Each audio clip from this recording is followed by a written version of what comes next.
Really excited about this because it is a topic that is near and dear to my heart. I feel like I've spent my whole life building strategic partnerships. It's how I've been able to do so many things in terms of getting so many different things running and operating. And it's a great way to test out partners potentially for much deeper level engagements. But it's just been a really cool. This is just a really cool presentation to put together because it forced me to think about a lot of things that I don't think I put as much deep thought into as I did when really walking through, what the content was that we were going to be covering today. So welcome to Unlocking Strategic Partnerships within your agency. And to make this super meta, I'm here with one of my strategic partners, which we'll get to in a moment. So without further ado, the obligatory bio slide. I'm Nick Eubanks. I'm the current head of strategy From the Future, partner at Traffic Think Tank, partner at a digital asset investment and holdings company called FTW. The only public asset that I can mention right now is underfit.com, but there's a bunch of other ones that'll be coming to light in the near future. And then me and my wife also own a separate holding company with a bunch of informational websites in the mental health space. And I've built and sold a bunch of shit. And I love dogs and cars and independent revenue streams. This is what Cody West looks like. And I'll let him tell a little bit about himself. How's everyone doing? I'm Cody West. I'm the founder at Assisted Reach. We're a BI-focused SEO and content marketing agency, the creator of the Link Intelligence Report. I'm also the analytics engineering manager at Scribe Media, which is a publishing company, former senior SEO at DriveTime. And I really enjoy building data-driven products that help brands make better organic search traffic acquisition decisions, like the Link Intelligence Report. So excited to be here today. Awesome. Thank you for that, Cody. So if you guys might have guessed, we are, in fact, strategic partners. Cody is just a great example of what a strategic partnership looks like in reality. And I'm going to use him as an example sort of throughout the presentation to come back to what it is, why it's important, and how you can think about executing a strategy to build a more formalized strategic partner program within your agency. So first one is the why, right? So why partner in the first place? And I love anytime I'm able to bring real numbers to the table. I feel like it changes the nature of the conversation. And so I wanted to share that almost 30% of my agency's top line revenue last year in 2019 came from partnerships. So really significant amounts. And here's a good look at thinking through strategic partnerships on either end of the spectrum. So strategic partnerships really allow us as an agency to provide more value and usually do that more cost effectively and just provide a better breadth of services overall to our clients. But it also gives us the opportunity to develop new qualified referrals and new revenue streams. Cody is a great example of this because I can, which we'll get into here. Cody's product aligns so well with a lot of the core service offerings that we provide From the Future. Specifically, about 70% of our current active clients are running link building campaigns at almost any given time. And there are some specific questions that come up in almost every link building campaign. If you've ever done a press or a digital PR, an outreach or link building campaign, whatever you want to call it, as an agency, and you've had to sell that into a client, you've probably gotten the same group of questions, which I'll maybe dive into in a few slides, and they're just going to look very familiar. And the beautiful part about this partnership is it allows us to use an objective set of data to answer those questions in a way that generally drives significantly more conversions in terms of upsells and selling additional link building services to that set of clients. So what makes a partnership strategic as opposed to, you probably hear the word partners thrown around, partnerships thrown around. But I really wanted to sort of highlight like the nuance of where I use the word strategic, because I feel like that gets thrown around a lot. And these are the sort of the four tenets that I consider when I'm looking to engage a potential partner in a more formalized strategic partnership relationship. The first and most important is it has to add actual value to the agency itself. So what that means is it either enables you to offer products and services that you don't already offer, Or in some instances, and again, I've got real examples that we'll get to in a few minutes, it enables you to offer a higher quality or higher caliber of the same product and service that you currently do offer. We do link strategy analysis, link competitive analysis. We provide these as our own set deliverables. They're not at the caliber of the link intelligence report you'll see. So it allows us to take a product and service offering that we already have, sort of 10x it in terms of the value that it provides to the client, and it fits very well with our brand. So not only does it add value to our agency in terms of allowing us to potentially earn additional revenue, both in the sales process, but also as a reseller, which I'll again get into. It also adds, it's not just about increasing revenues for the agency. That would be a short-lived partnership, probably wouldn't be very sustainable. It also does directly add value for the clients. In this specific instance with the link intelligence report, I'm going to show you how it answers those questions that are so common when you're pitching or selling link building to end users, to brands. It should increase direct and indirect revenues. So using the link intelligence report as a sales tool, I've already been able to sell additional link services. But in terms of an indirect report, an indirect source of revenue, you'll see that there are other partners that I'm going to dive into and showcase here that drive not just referrals, but also when we send services and referrals their way for them to engage in new business or expand on those business opportunities, it does tend to come back to us in one way or another, usually in the form of referrals that come back. And I'll speak a little bit more to that. And then this is probably the most important part, which is why I saved it for last, which is if you build a true partner program, a formalized partner program and partner ecosystem, you should be able to scale that over time. I'd say it probably takes about 6 months realistically, but getting to a point where it becomes a predictable channel of leads, and not just leads, but qualified leads. But when you know what your source pipeline is, and if you've built something that I talk a lot about, especially within my coaching program, which is the idea behind a growth engine, if you've invested in building your growth engine and doing content marketing and running awareness for your brand, your products, your services, your unique value proposition, you probably have created this sustainable channel of new leads. And one of those additional cogs within that engine is that partner referral channel, where once you have enough partnerships and you have enough time to sort of bake into or back into roughly how many qualified leads you get per partner, you can take a standard deviation of that and start to actually build into your projections for revenue and new lead flow. This is how many leads we expect to get on a weekly or monthly basis, and this is the percentage that we expect to come from partners. So there's a lot of different types of strategic partnerships. What I'll consider to be the 5 main ones, the ones that I pay the most attention to. Some of these are really traditional. There's probably no surprises here. And then there's some of these that you maybe haven't thought of in this way before. So software vendors, integration partners, that's probably the oldest one out there. A good example of what I would call software, but it potentially falls under referral. We can see my man Anthony Gallegos down here in the bottom right-hand corner of the slide. He's our partnership manager at WP Engine. We are a WP Engine partner. It just fits very naturally into the products and services we're offering, which I'll explain again later. Blake, another partner, he is actually a referral partner. We send more work his way than the other way, but it actually works out better for us, which I'll come back to again. And then this guy looking like he's right out of GQ magazine is John Bertino, who runs a lead sourcing and agency matching program for brands who have been operating but are not sophisticated enough to really understand what the questions they should be asking when they're selecting an agency, or if they're having trouble making the decision to work with an agency. He creates those partnerships and matches them up. There's also other types of partnerships like creating more long-term partnerships with influencers and authors, white labeling, which is a good example of the relationship that we currently have with Cody and Assisted Reach, and then communities and private groups. So there are partnerships that exist within those. So if you're in Traffic Think Tank, you probably have seen our perks section where there's like 30 or 40 different offers that are exclusive to the community. It's still a form of a strategic partnership. And that's usually based more around audiences, similar with private groups in LinkedIn and Facebook, and so on. So now it's time for a little story.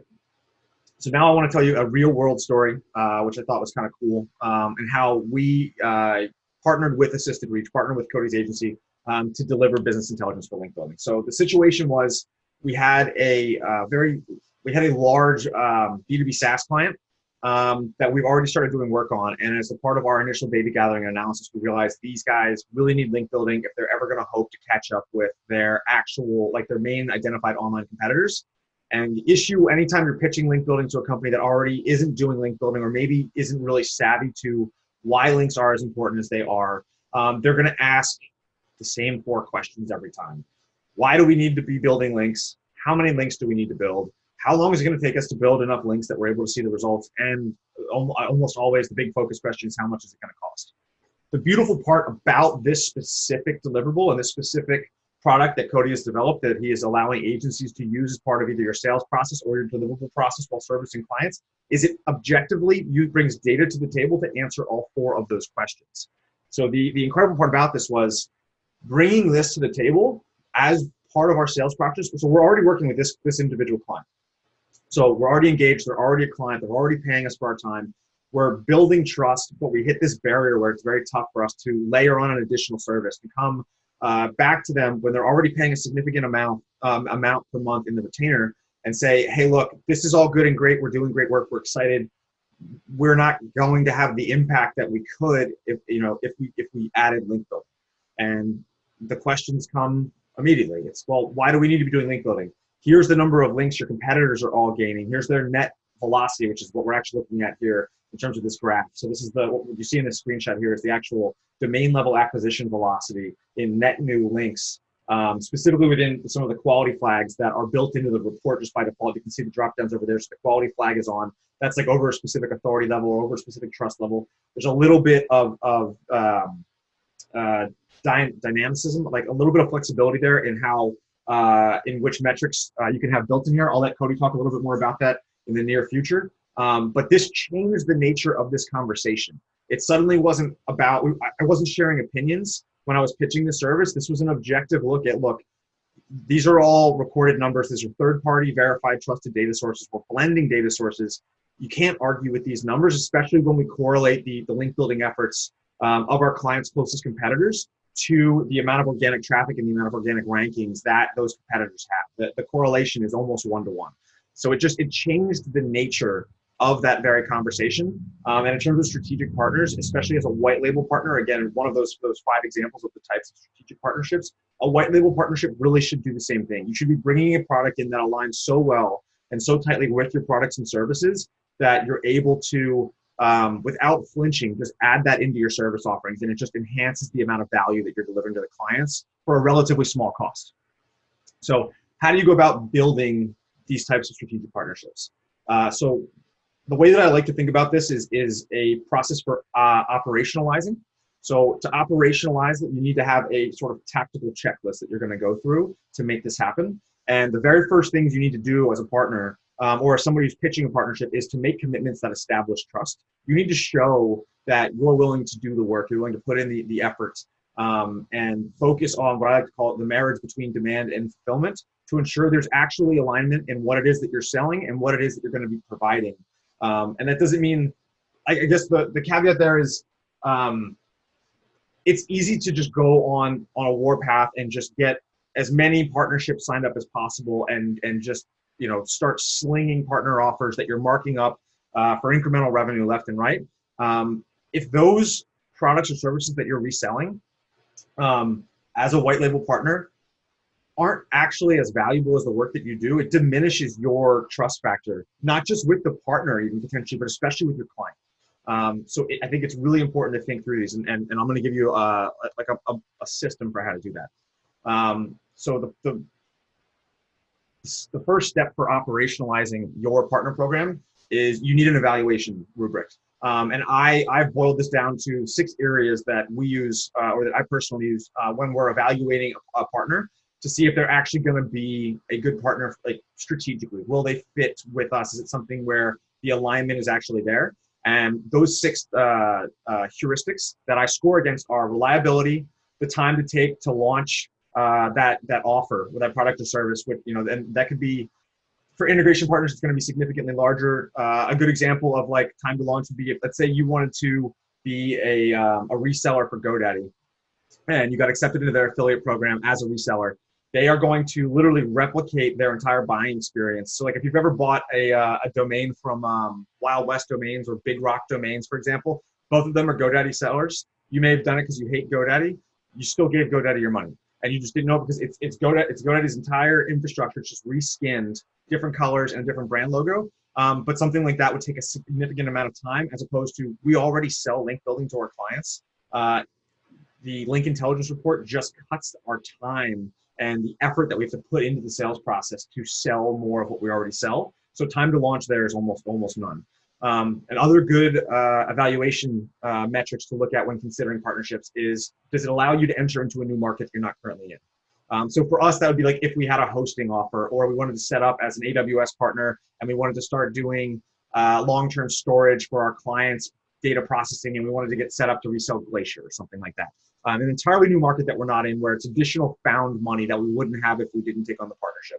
Another one would be offering a new product or service. So we actually are now selling the link intelligence report, white labeled, FTF branded, to the clients that we're selling. So it is literally a new product that we're going to bolt onto an existing service. And then white label, again, is a big plus, because that's where I think there's both trust and revenue opportunities on both sides. And then the last one is, if you're considering a partnership, do they have an existing audience? And again, each of these I would score separately. And here's how I score them. So for me, they're a little bit differently. And the way that you might choose to weight each of these six metrics or six heuristics is going to be different for each individual agency. And it's going to depend on what you care about and what matters most to you. More above and beyond everything else for me is reliability. Especially as a white label, like in a white label partnership, I'm putting my reputation, I'm putting my agency's reputation on the line, saying that this product or service that I'm white labeling is valuable, that it's going to live up to all the promises that I'm making when I'm pitching it. So I put reliability far and away above everything else. And then I also, my other two heaviest weights are both, does allow me to enter a new market, because that's literally found, like that's stepping over $20 bill on the street and just stopping to pick it up. It's found money. And then also an existing audience. If I'm able to widely, open up my audience and get exposure to an audience that I don't already have, that my new channel partner, strategic partner has, I consider that to be very valuable. And then the way that I fill this out is I look for a target score over 5. So you can see all the weights are in here, and it's a real simple plus minus. You can do, there's any other number of ways to do this, but it comes back to the process behind this, which is, what are the attributes of a partnership that are most important to you? And how would you score them? How would you weight those attributes in sort of an overall scoring? But I love any opportunity I have to put a score against something. It keeps it objective, and it also allows me to hand it off to somebody else on my team. So as our partner program continues to grow, and we get to a point where I'll bring in eventually a channel partner manager, somebody who's dedicated to this position, they at least now have a playbook. They have a rule set, data set from which to objectively make decisions on good partners. Which, if you're ever going to put a more formalized partner program in place and you're going to have an application process, having that objective scoring metric is going to become increasingly important. Then it comes down to pitching. So how do you pitch new partnerships? What I've learned is partners that want to know how much money you can make them in the next 30 to 60 days tend to not be great partners. They're focused on the wrong thing. These are people who are, or companies that are focused just on how much revenue can you make me as fast as possible. It tends to come across a little desperate. And what it really does is it shifts the way that you pitch the partnership opportunity to the potential partner. So I like to pitch long-term benefits, and I really like to wait to pitch a new partner until I have an actual qualified opportunity. And here's what that looks like. So my sort of rule set for how you craft that pitch to a potential partner is, you open with an opportunity. You don't have to have it, but I really prefer, it makes a big fucking difference if out of the gate, the first sentence in the email, you have an opportunity that you're immediately presenting. The potential partner knows why you're emailing them. They realize it's a business development opportunity, expansion opportunity. You're immediately offering value out of the gate. They're going to keep reading the email.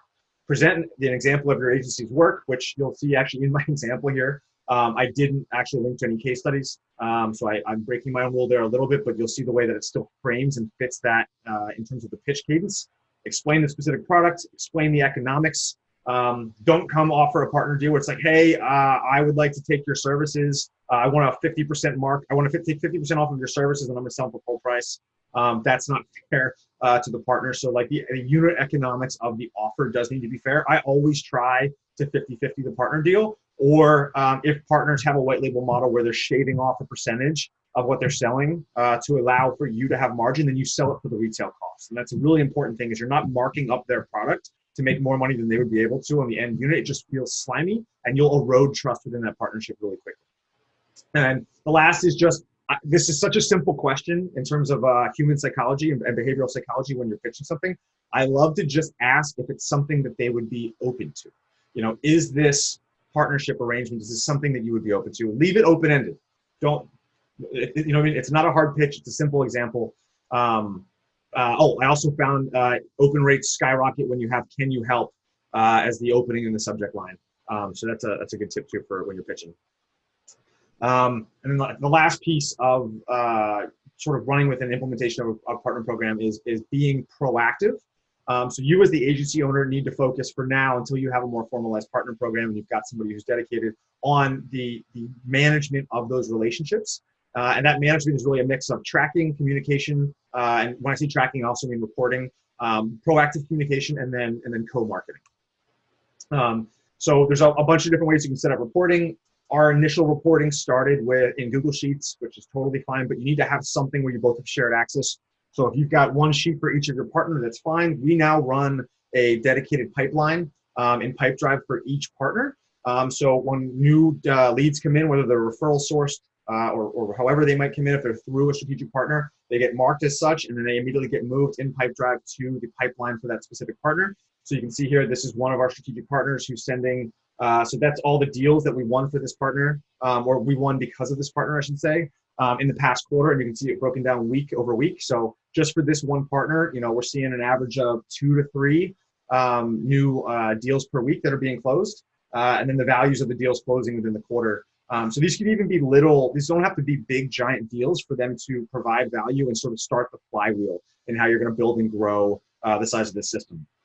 But coming back down to transparent reporting, managing these 3 specific labels here. So like, what was the referral source and the timing? If it's a white label partner, which deals include their products or services? What's the total that you expect that to earn for them? And what's the timing? Like, what's in it for the partner you're actually white labeling for? And then lastly, when do you expect to pay them? So one thing that is generally relatively important is giving them fair payment terms. And it's not outlandish for you to let your white label partners know, like, look, hey, this is when we expect to get paid by the client. The moment we get paid, you get paid.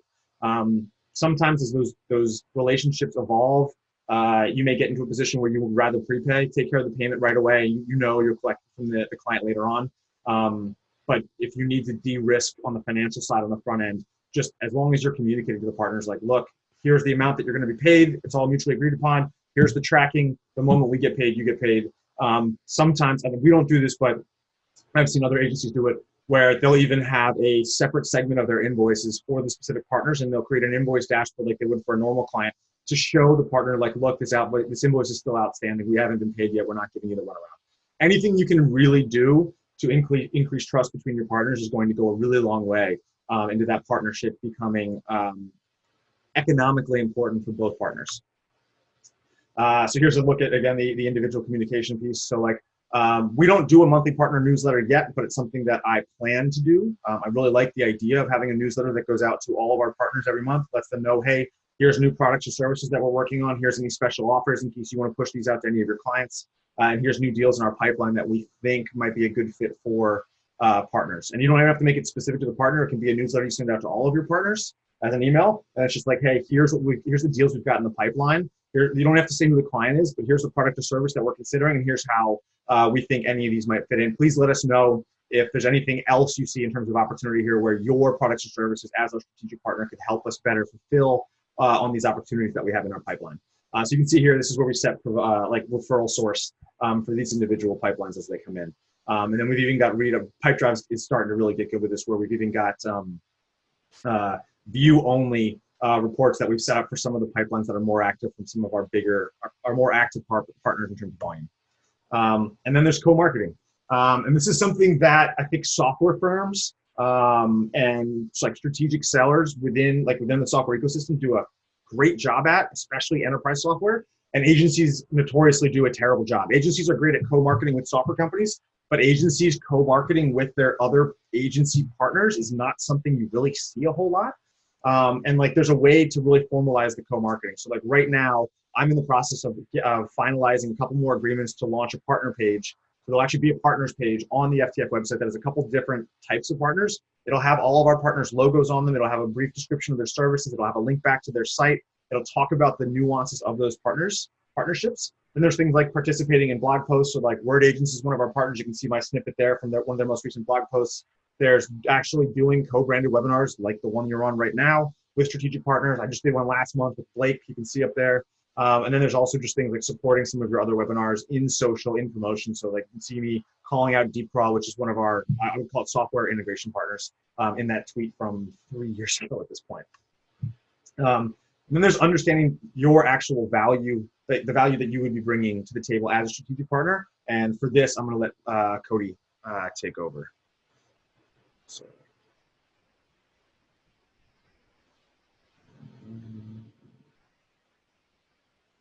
All right, you should have control now, Cody.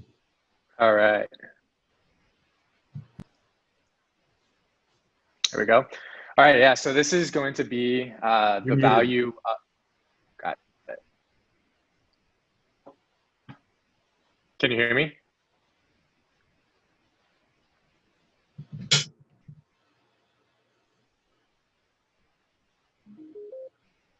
Can you hear me, Nick? Interesting. Okay. Looks like the panelists can hear me, but Nick, you cannot hear me. All right.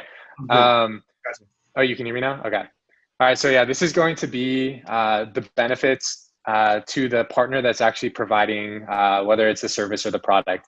So I think the first big benefit is faster growth. So rather than selling one product or service to one client, you're selling multiple products or services to one partner. So you're actually indirectly leveraging your partner's audience and relationships, which results in faster growth for your agency. And so like with the link intelligence report, this is great for us because we can go out and find some really high quality, really good partnerships.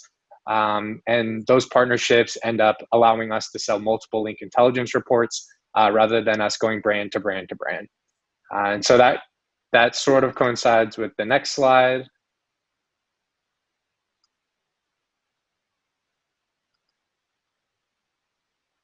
Which is a little laggy right now. Oh. All right, so the next slide is it's less time marketing and selling. So rather than setting up full funnel marketing and building a sales team, you can focus on very specific account-based marketing strategies. Something that we're doing right now is just doing outreach to people that we think would really, really benefit from the link intelligence report by providing it to their clients. And Nick and FTF is a perfect example of that. So the reason this is so powerful is the lifetime value of a partner is much higher than any individual client is going to be. So you don't have to spend nearly as much time marketing and selling. And then the third benefit is less relationship management. So relationship management is a necessary evil. I'm sure all of us agency owners know that. It's evil because at the end of the day, it doesn't play any part in the results your clients are paying you for. And so with strategic partnerships, you only have to manage the relationship with one partner. So like with FTF and Assisted Reach, I can sell 5 link intelligence reports to FTF and only manage the one single relationship with Nick and his team. Oh. Cool. Thanks, man. Appreciate you jumping in. So the types of products or services that are ideal for selling as a partner are ones that I sort of fall into 4 specific categories. And bolt-on and extend are very similar, but there is a nuance there, which is why I wanted to separate them. So specifically, a bolt-on would be an additional piece of data, additional product or service that complements a product that you offer, but can be sold as a standalone. And an example there is Word Agents, which again, I'll get into in a little bit when I get to that part of the presentation. There's products or services that extend. So these would be areas where your partner is able to offer you a product or service that, in this case, enriches an existing service or a product or service offering that you have. So it's not a separate bolt-on. It's an existing product or service. It's just an enhancement to that service. And the Link Intelligence Report is a perfect example of that. You've got integration partners, so a product or service you sell on behalf of that specific partner. But this is where your agency is then paid to either implement or integrate that solution. Good examples for us would be WP Engine, HubSpot. We're not an official Marketo partner yet, but we're in the process of doing it because we've done so many Marketo implementations. Where again, we're selling on behalf of our partner, but then we're earning revenue because we're able to bring that partner in, because we're bringing that technology in. That partner is earning their own revenue, but then we're able to sell additional agency services and earn revenue on top of it that we wouldn't have had without that partnership. And then the last is referrals.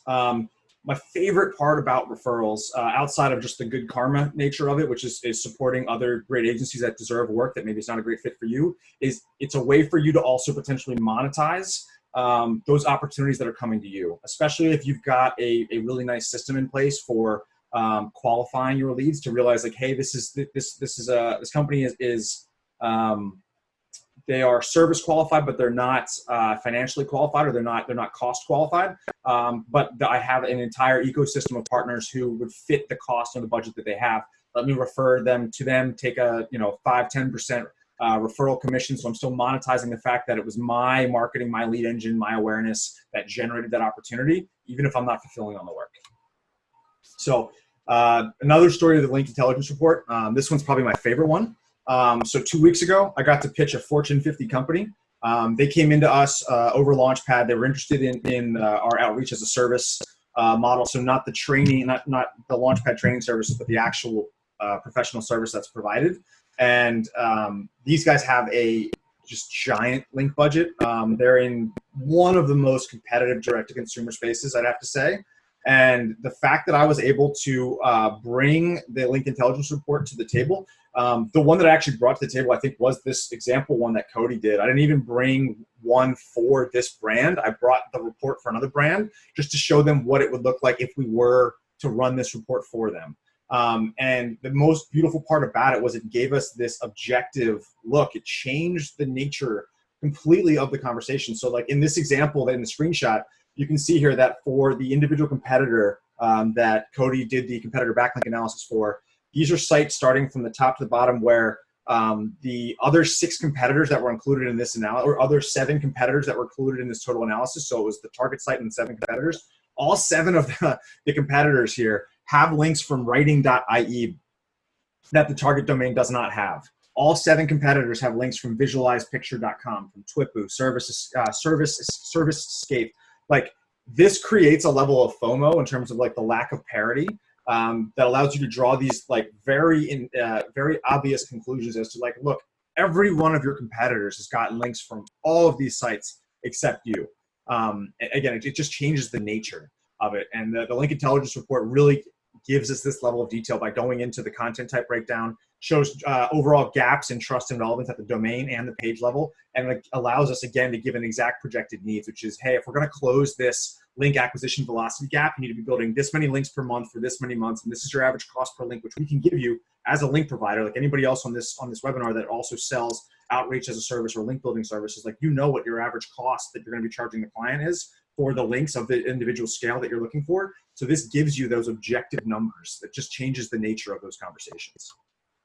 So here's my playbook for you all in how to start a partnership program in less than 2 weeks. So today, right after you get off this webinar, you can literally lay out your criteria. And what I would do when you're laying out your criteria is create a list of all of the items that are important for you as a person or as an agency, depending on your role within your agency, ranging from the nice to haves to the need to haves. So like my need to have is like a reliability. Like I need to have a guarantee around reliability that has some financial incentive, some back end to hold my partners accountable until that relationship and that trust is developed, as opposed to a nice to have, which is like, it would be really nice if my partners already had partner marketing materials. They already had decks spun up that they could give to me that I could immediately rebrand and use those to start reselling those services, whether it's a referral or a white label or a reseller partnership.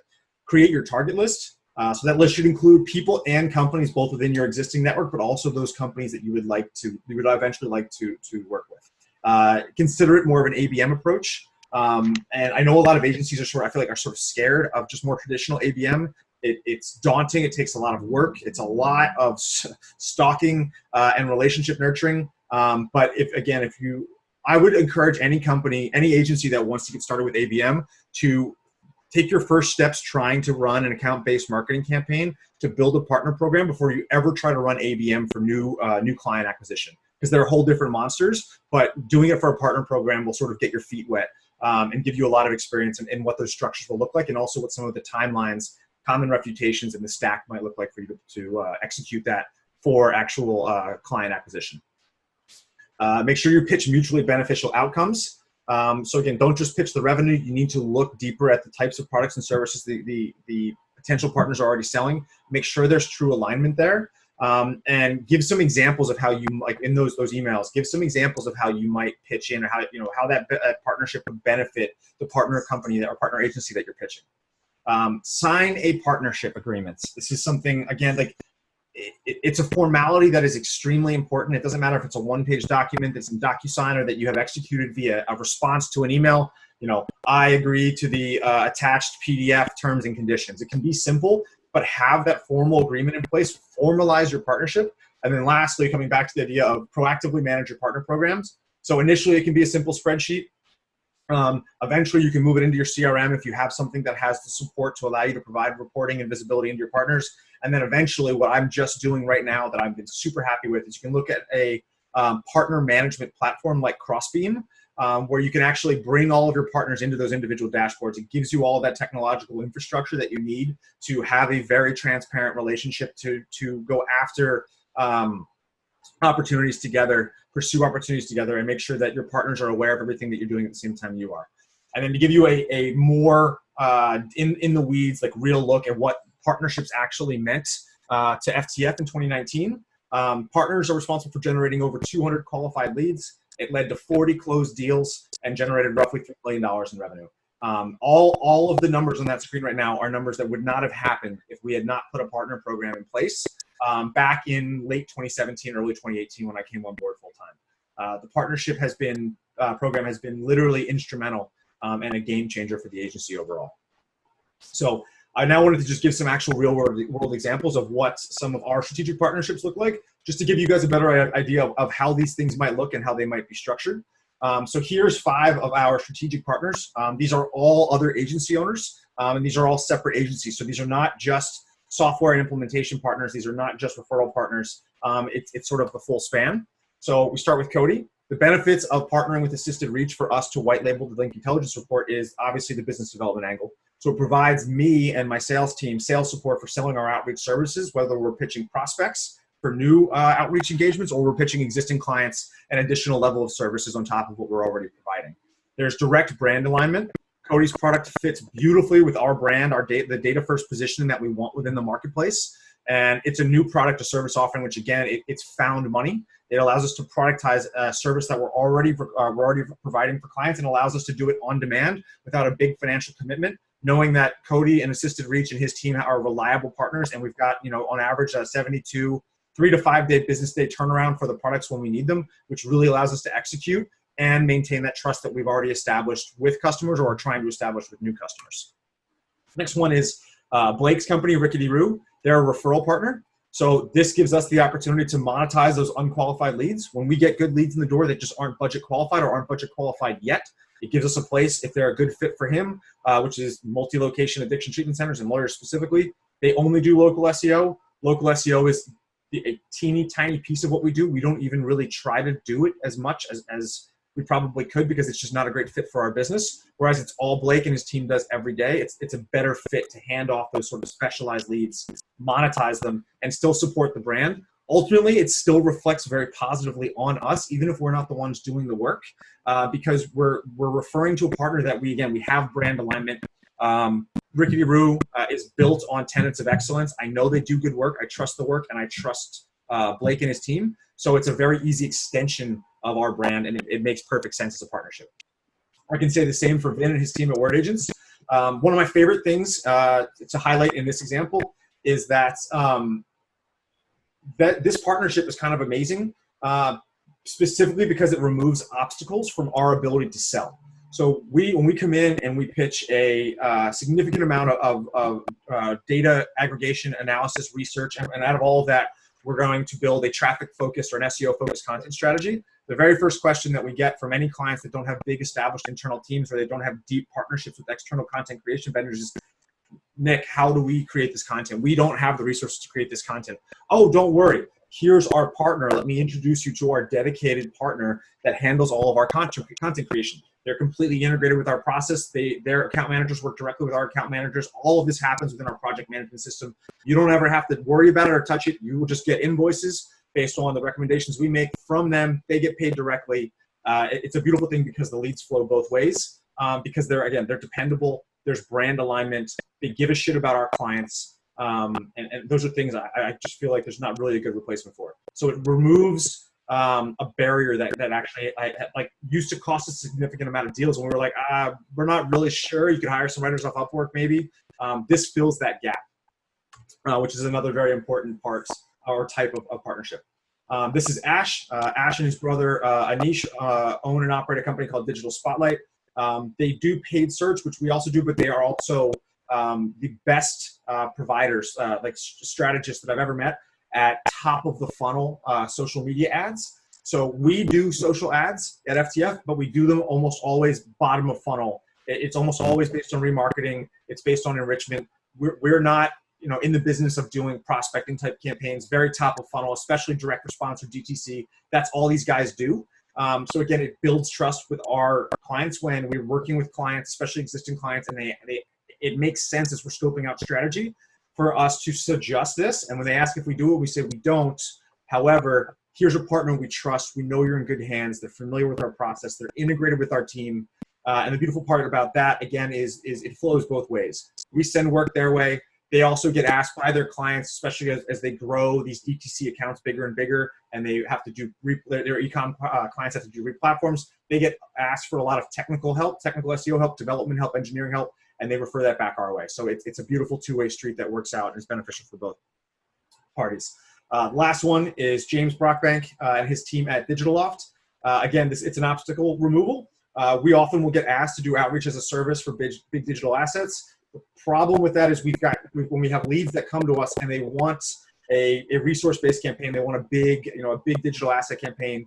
And our big thing is, look, we can help you with the outreach portion. We can help you systematize the outreach or train you on how to do the outreach, but we don't do big content asset creation. We're not going to do the audience research to figure out the exact type of content that needs to be created, where it needs to be created, who it needs to be pitched to, specifically based on the audience fit. That is all these guys do.